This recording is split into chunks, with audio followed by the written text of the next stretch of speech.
तो hello guys, welcome back to my YouTube channel. मेरा नाम नीतीश कुमार यादव है और मैं इस वीडियो में अपने सारे अचीवमेंट के बारे में बताने वाला हूँ। मैंने कौन से एग्ज़ाम दिए थे, कितने कितने मार्क्स थे मेरे उसमें, और आपको कौन से एग्ज़ाम देने चाहिए एज अ बैकअप प्लान, ताकि अगर आपका नीट में बाई चांस ना हो तो आप दूसरे स्ट्रीम में भी जा सके। और मैंने वो सब एग्ज़ाम के लिए अलग से क्या तैयारी की थी, कैसे प्रिपेयर किया था, वो सब मैं इस वीडियो में बताने वाला हूँ। तो चलिए शुरू करते हैं। मेरा सबसे पहले मैं नीट में 2024 में 690 आउट ऑफ 720 मार्क्स आए और ऑल इंडिया रैंक मेरी 5049 है। उसके बाद मैंने पैरामेडिकल का भी एग्ज़ाम दिया था, जिसमें मेरी कल ही रिज़ल्ट आया उसका, उसमें ऑल इंडिया रैंक 1 आई है मेरी। उसके बाद तो मैं इस वीडियो में बताने वाला हूँ कि मैंने इसके लिए पैरामेडिकल में कैसे मैंने अलग तैयारी किया था या नीट के साथ ही किया था, वगैरह वगैरह सब बताने वाला हूँ। तो सबसे पहले शुरुआत करते हैं मेरे अचीवमेंट से। तो मैंने, आपको ये पता है, ये मेरा ड्रॉप ईयर था 1 साल। तो 2023 में मैंने अपना 12th दिया था, उसमें मेरे बोर्ड्स में 93 परसेंटेज थे। और जेई अटैम्प्ट भी दिया था मैंने। फर्स्ट अटैम्प्ट में मेरे 95.96 परसेंटाइल थी, सेकेंड अटैम्प्ट में 96.4 परसेंटाइल थी, और नीट में मेरे 569 मार्क्स थे पिछले साल, इसलिए मुझे ड्रॉप लेना पड़ा। तो फिर इस साल मैंने ड्रॉप लिया, अच्छे से तैयारी की, पढ़ाई की। तो फिर इस साल मैंने फिर से जेई का पहला अटैम्प्ट दिया था जनवरी में, उसमें मेरे 96.5 परसेंटाइल बन रहे थे, और सेकंड अटैम्प्ट अप्रैल में मेरे 97.8 परसेंटाइल आए थे उसमें, जेई में। और मैंने जेई दिया था, उसके बाद मैंने वीआईटी ट्रिपल ई दिया था। वीआईटी वेलोर कॉलेज है, वेलोर में, साउथ में। उसके लिए मेरे उसमें मेरे 683 रैंक आई थी, ऑल इंडिया रैंक। फिर उसके बाद मैंने इस साल CUET भी दिया, उसमें मेरे 782 आउट ऑफ 800 मार्क्स आ रहे हैं। अभी रिज़ल्ट नहीं आया उसका, मैंने आंसर की से मैच किया था। तो अगर CUET के बारे में भी आपको कुछ जानना है तो आप पूछ सकते हैं कमेंट बॉक्स में। उसके बाद मैंने पैरामेडिकल का दिया ही था, इसमें ऑल इंडिया रैंक 1 आई है मेरी। उसके बाद मैंने नीट दिया था, फिर नर्सिंग असिस्टेंट का एग्ज़ाम दिया था, आर्मी का ये एग्ज़ाम है। उसमें भी मेरे मेरिट लिस्ट में नाम आई थी, उसमें भी PCB बस पूछा जाता है एग्ज़ाम में। आप देखेगा सोल्जर नर्सिंग असिस्टेंट करके, उसमें PCB एग्ज़ाम में पूछा जाता है, उसमें मेरा मेरिट लिस्ट में नाम आया था। अभी उसका फिज़िकल है 27 तारीख को, तो उसका भी एडमिट कार्ड वगैरह आ चुका है। तो देखते हैं मेरे को जाना है कि नहीं, वो बाद में डिसाइड करेंगे कि एक्सपीरियंस लेने के जा सकते हैं या नहीं जा सकते। अगर आपकी भी कोई राय हो तो आप मुझे कमेंट में बता सकते हैं इसके बारे में। तो ये सब मैंने एग्ज़ाम दिए थे इस साल। अभी मैं आपको बताने वाला आपको कौन से एग्ज़ाम देने चाहिए एज अ बैकअप प्लान, कि आपको अगर नीट में सिलेक्शन ना हो तो आप दूसरा एग्ज़ाम दे के अपना स्ट्रीम चेंज कर सकते हैं। क्योंकि आप जानते ही नीट एक, अभी इतना कंपटीशन बढ़ चुका है। और अगले साल, इस साल तो मेरी जितनी मार्क्स है, पिछले साल मुझे एम्स ऋषिकेश मिल जाता इस मार्क्स पे, लेकिन इस साल ये पॉसिबल नहीं है रैंक इन्फ्लेशन की वजह से। तो आप देख रहे हैं हर साल का कुछ ना कुछ ड्रामा हो रहा है। तो आपको ज़रूरी है कि आप एक बैकअप प्लान लेके चले, और मैं बताऊंगा कि उसको आपके लिए कैसे तैयारी करनी है, क्या करनी है। तो जैसे कि आप अगर PCMB के, आपने मैथ भी ले रखी है, बायो भी ले रखी है, तो उसके लिए आपको, मैं इधर लिख के लाया हूँ तो मैं बता दे रहा हूँ। आपको जेई देना चाहिए, नीट देना चाहिए, IIT IISER aptitude test, ISC Bangalore में रिसर्च कॉलेज है, उसको आप दे सकते हैं। फिर नाइसर, ये भी एक रिसर्च कॉलेज है। उसके बाद आप VIT triple E private college के लिए दे सकते हैं। बिट्स पिलानी के लिए दे सकते हैं, उसके 3 कैंपस है, हैदराबाद, गोवा, पिलानी, किसी में भी आप जा सकते हैं। उसके बाद महाराष्ट्र में शायद कॉमेट के करके एग्ज़ाम होता है, मैंने पढ़ा था उसके बारे में, लेकिन मैंने दिया नहीं था। वो सिर्फ शायद महाराष्ट्र या उस साइड के बच्चों के लिए होता है।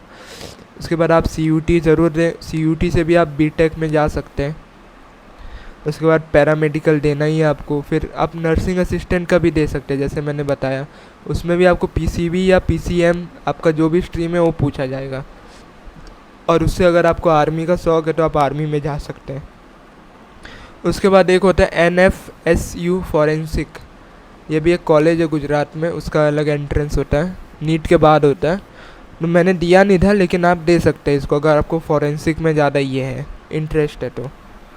बाकी अगर आप PCB के स्टूडेंट हैं तो आपको जेई एज अ अपना कंपटीशन चेक करने के लिए आप जेई दे सकते हैं। नीट देना ही है, आईआईटी आईसर एप्टीट्यूड टेस्ट देना है, नाइसर, ये पीसीबी पीसीएम वाले कोई भी दे सकते हैं। मेरा नीट में अच्छा मार्क्स आया था इसलिए मैंने नाइसर और आईआईटी एग्ज़ाम स्किप कर दिया था इस साल, लेकिन आप दे सकते। ये नीट के बाद एग्ज़ाम होता है, लेकिन आपको इसका फॉर्म भर के रखना पड़ेगा पहले ही। ऐसा नहीं कि भले ही नॉमिनल फ़ीस है, 1000 से 500 रुपये फॉर्म का फ़ीस होता है, तो आप ज़रूर इसको भर के रखें। उसके बाद सीयूईटी आपको देना है। उसके बाद paramedical for boys and girls और बीएससी नर्सिंग, एम्स का ही बीएससी नर्सिंग का एग्ज़ाम होता है जिससे आपको दिल्ली में कॉलेज मिल सकता है, एम्स दिल्ली। मुझे भी इस साल एम्स दिल्ली में रेडियोग्राफी बीएमएलटी ये सब ब्रांच मिल सकती है। तो आप बीएससी नर्सिंग एम्स का पैरामेडिकल ये दोनों दे सकते हैं। नर्सिंग सिर्फ गर्ल्स के लिए और पैरामेडिकल बॉयज़ और गर्ल्स दोनों दे सकते हैं। और ये आर्मी का नर्सिंग असिस्टेंट वाली एग्ज़ाम इसको दे सकते हैं आप। और एनएफएससी फॉरेंसिक का जो बोला एक कॉलेज है उसका अलग से होता है। तो ये सब मेरे जितने नॉलेज में था मैंने इन सब के फॉर्म भर रखे थे, लेकिन मैंने इसमें कुछ कुछ दिए नहीं है क्योंकि इनके एग्ज़ाम नीट के बाद हुए थे और मेरा नीट अच्छा गया था इसीलिए। और एक और बात, अगर आप आर्मी में इंटरेस्टेड है, आपको फिज़िकल आपका अच्छा है, बॉडी वॉडी अच्छी है, तो आप आर्मी के लिए इंटरेस्टेड है तो आप 3 एग्ज़ाम दे सकते हैं आर्मी का भी, जिसमें आपको सिर्फ एक दिक्कत माइनस नेगेटिव पॉइंट है, आपका जीके और रीजनिंग वगैरह आती है। तो उसके लिए अगर आप कंपेटिबल है तो आप दे सकते हैं, वरना ज़रूरत नहीं है, मैंने नहीं दिया था। एसएससी का जीडी एग्ज़ाम कांस्टेबल वाला, एसएससी का सीएचएसएल और एसएससी का एमटीएस अभी इसके फॉर्म चल रहे हैं, तो आप देख सकते हैं, ये एग्ज़ाम आप दे सकते हैं। तो मैंने ये सब बता दिया कि मैंने इतने एग्ज़ाम दिए थे, ऐसा ऐसा था। अभी मेन क्वेश्चन है कि ये सब एग्ज़ाम को अप्रोच कैसे करें, कि आपको अलग से पढ़ना है या सब सेम पढ़ना है। देखिए पहले अप्रोच की बात करते हैं। आपको पहले अपना माइंडसेट एकदम क्लियर रखना होगा कि मुझे कैसे पढ़ाई करनी है। आपको अपने एकदम पढ़ाई पे फोकस रहना होगा, आपको सारे डिस्ट्रैक्शन वगैरह दूर करना होगा। आपके जितने भी लाइफ में नेगेटिव पीपल है जो नेगेटिव बातें करते हैं उनको आपको साइड करना होगा। सिर्फ आपको अपने आप तक सीमित रख के अपने पे फोकस करना होगा। ये जब तक माइंडसेट आप नहीं रखेंगे तब तक आगे नहीं बढ़ पाएंगे। मैंने ड्रॉप ईयर में फुल इसी पे कंसंट्रेट किया अपने आप पे, तभी मैं ये सब एग्ज़ाम दे पाया। और रही बात मैं क्या करता था, जैसे कोई भी एग्ज़ाम है, मैं प्योर नीट का तैयारी कर रहा था। मैं आपको क्लियर बता देता हूँ, मैंने इन सब एग्ज़ाम के लिए अलग से कोई तैयारी नहीं की थी, कोई कोचिंग नहीं लिया था, कोई बुक वुक नहीं लगा थी। मैं सिर्फ अपना नीट ओरिएंटेड पढ़ रहा था। और मैंने अपना NEET oriented medium to hard level तक पढ़ा था, मीन जेई लेवल तक मैं अपना प्रिपरेशन लेवल रखा था, ताकि मेरे साइड वाले भी एग्ज़ाम क्लियर हो जाए अगर बाई चांस कुछ हो, और नीट में भी मैं अच्छा कर पाऊँ। मतलब नीट के हल्का ऊपर लेवल की मैंने अपनी प्रिपरेशन रखी थी इस साल। तो आपको भी ऐसे कर सकते हैं, अपने नीट के ऊपर लेवल की प्रिपरेशन रखें, लेकिन आप नीट पे ही कंसिस्टेंट रहें। और नीट में जैसे आपका पीसीबी पढ़ना रहता है, बाकी एग्ज़ाम मैंने जितने भी बताया आपको उसमें सब पीसीबी वाले ही है, आपको पीसीबी ही पूछा जाएगा। या तो वो नीट के हल्का ऊपर लेवल का होगा या तो नीचे लेवल का होगा, उससे बाहर आपको कुछ नहीं पूछा जाएगा। इसीलिए मैंने जितने भी फॉर्म भरे थे तो मैं उन एग्ज़ाम के बारे में सोचता ही नहीं था, मैं बस फॉर्म भर के रख दिया। हाँ, जिस दिन एग्ज़ाम है वो डेट मुझे पता थी, उसके 2 दिन पहले मैं उस एग्ज़ाम के बारे में देखता था, इसका पैटर्न क्या है। सिलेबस तो पता था मेरे को कि हाँ ये सिलेबस आएगा और मुझे अपना सिलेबस उस एग्ज़ाम के पहले कंप्लीट करना होगा। और ये सब एग्ज़ाम मेनली आपके फरवरी बाद ही होते हैं, तो आपको कोई दिक्कत वाली बात नहीं होगी। तो 2 दिन पहले मैं क्या करता था, कोई भी एग्ज़ाम था, जैसे मेरा पैरामेडिकल का ही एग्ज़ाम था 6 दिन पहले, मैं 2 दिन पहले उठाया कि क्या इसका पैटर्न है, कितने मार्क्स का कितना क्वेश्चन है, कितने आ रहे। तो फिर मैंने उसको देखा, तो फिर उस हिसाब से मैंने स्ट्रेटेजी बनाई कि मुझे कितने क्वेश्चन इसके करने हैं ताकि मेरे इतने मार्क्स आ जाए और मेरा सिलेक्शन हो जाए। वैसे स्ट्रेटेजी बनाए, उसके बाद अपनी तैयारी चालू, मतलब 2 दिन के लिए उसमें जो भी उसके PYQ वगैरह बना लिए ताकि कॉन्फिडेंस आ जाए थोड़ा बहुत। तो 2 दिन पहले मैंने ऐसा काम किया था।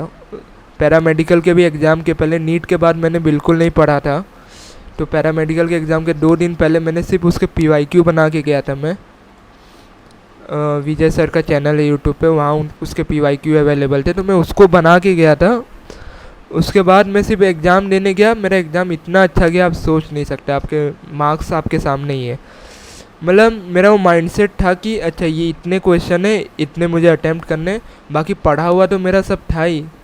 आप तो नीट ओरिएंटेड पूरा पढ़ ही रहे हैं, तो आपको अलग से कुछ पढ़ने की ज़रूरत नहीं है। आपको बस 2 दिन पहले देखना है कि ये एग्ज़ाम में ऐसा ऐसा पैटर्न है और मुझे इतना अटैम्प्ट करके आना है।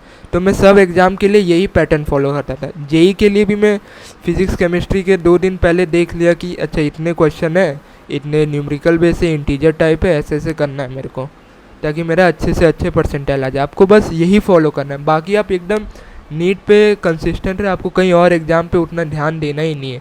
आपको उसका फॉर्म भर के भूल जाना है कि मैंने वो एग्ज़ाम दिया भी, भरा भी है कभी। जब उसका एग्ज़ाम डेट आएगी तब आप पहले जाके, आपका पढ़ा हुआ सब है, आपको बस एग्ज़ाम दे के आना है। क्वेश्चन एकदम सिमिलर आएंगे नीट लेवल के, तो उसमें दिक्कत नहीं होने वाली है आपको। चाहे मैं नर्सिंग असिस्टेंट की बात करूँ, मैं VIT ट्रिपल ई का एग्ज़ाम देने गया था, उसमें भी नीट लेवल हल्का ऊपर लेवल का क्वेश्चन आए, लेकिन जितने हो रहे थे मैंने उतने बना के आए।